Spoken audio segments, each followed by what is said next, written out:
Giweze emyaka 7 gya Vision Group etandika okuddiza ku bawagizi baayo mu biseera bya Ssekukkulu mu nteekateeka yatumibwa Gabula Ssekukkulu. Muno abasomyi b'Olupaala lwa Bukedde, ababuulizi ba Bukedde Family TV bawangula ebyasava. Era muga Katonda mugulu buli wogula olupapula lwa Bukedde oba osasudde, buli wondaba TV oba osazeewo $1 nyirire bw'ati. Abakozi baffe bazze batalaga ebitundu ebyenjawulo ng'abantu bebasanga babuuliza Bukedde Family Boutiques babawa eddakiika 3 okulonda ebyebagala Olubukedde n'esasula. Olwaliro akalulu ka Gabula Ssekukkulu Masavo ak'omwaka guno kakomekeriziddwa ng'abakozi baffe okuli Simon Maseruka, omunene w'ekibuga GS Kigobero ne Namala bakubidde amu kuwangudde ebyasava amasemo oluvannyuma lw'obukonge bwabwe okulondebwa. Tugenda kukubira essimu twongere okuba nga tukutegeeza. Watekamu obukonge bumeka? Akalulu kakwatira ba Hotel Services esala ku Robertson wine era nga bino biragibwa butereevu ku mpozi za Bukedde TV. Olunaku olw'enkya amannya g'abawanguzi gonna gagenda kuteeka Olupaala lwa Bukedde era abawanguzi bakujja ku kitebe kyaffe okwasibwa ebirabo. Olupapula lwaffe olwa Bukedde akakonge kaffe kabadde kafuluma ku peegi ey'okubiri buli lunaku, ku peegi ey'okubiri buli lunaku. Era olwaleero abantu bonna abakomyawo obukonge tubulonze live ku Bukedde TV, live ku Bukedde Famma, beba abantu abagenda okufuluma olunaku olw'enkya mu Lupapula lwa Bukedde ku ssaawa 2:30 bajje bakime ebintu byabwe. Balina okujja n'endagamuntu zaabwe nga bava mu mitundu ebirala bakufuna ssente mobile money. Ate ebigezo ebimalako omuggalo ebibadde biteekebwa Olupaala lwa Bukedde bikomekeza olunaku olw'enkya nga abaana ba Nassale ne Top Class be bali mu kukola. Tugenzeeko enajja nankumi mu Stella Zone gye tusanze abazadde nga bayambibwako omusomesa ate Nansubuga okuteeka abaana.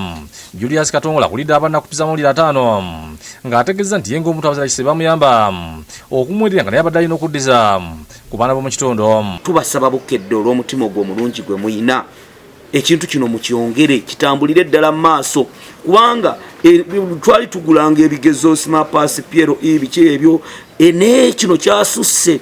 Kino kireetebwenga ne mu mpummulo ez'enjawulo ezinaabeerangawo. Azimye Bukedde olw'okuyamba abaana mu biseera by'omuggalo. Ye Nansubuga ategeeza nti abaana bakisudde ebimu baleete babimanyi ne Bukedde ebaze okusiza. Bazze ng'ebintu babyerabira dda kyetuvudde twebaza Bukedde kubanga etudduukiridde naffe, kubanga ebintu tebibadde byangu. Obadde olina okunoonya waaka ng'omujja wano omujja wali, ab'obutabo babuleeta oluusi ssente nnyingi, ate abaana babika byanjawulo. Ate Kakungulu Mukambe tusanze abaana ebigezo babikolera Kakungulu Parents bayamiddwako omusomesa Juliet Naluga ng'asimbye Bukedde olw'okuyamba abaana mu ggalo. Nsooka okwebaza Bukedde olw'okuba nti etuyambyeko obutakumira abaana baffe nga obwongo obwebase ne batuweereza ng'empapula zibadde nga bakola. Omulimu omunene ennyo gwekoze okusobola okubeera ng'abaana baffe bakuumidde mu embeera ey'obutataayaya ennyo. Ku ssimu lya Sara ne Susan Kawana ku kyalo nakyesanye tusanze abayizi bamaze okukola ebigezo byabwe era n'omusomesa w'essomero lino Sara Kizito atendezza omulimu Bukedde gwekoze. Abaana abamu babadde ddala bali wansi tebakyajjukira kintu na kimu, abamu n'amannya tebakyabamanyi, naye nga twebaza Katonda nti batuddewo. Akulira Olupaala lwa Bukedde Geoffrey Kulubi alambuludde ku nteekateeka y'ebigezo nga bw'eri. Oba numeracy ati enkya ku Lwokubiri tukomekereza bagenda kukola kituyita language development.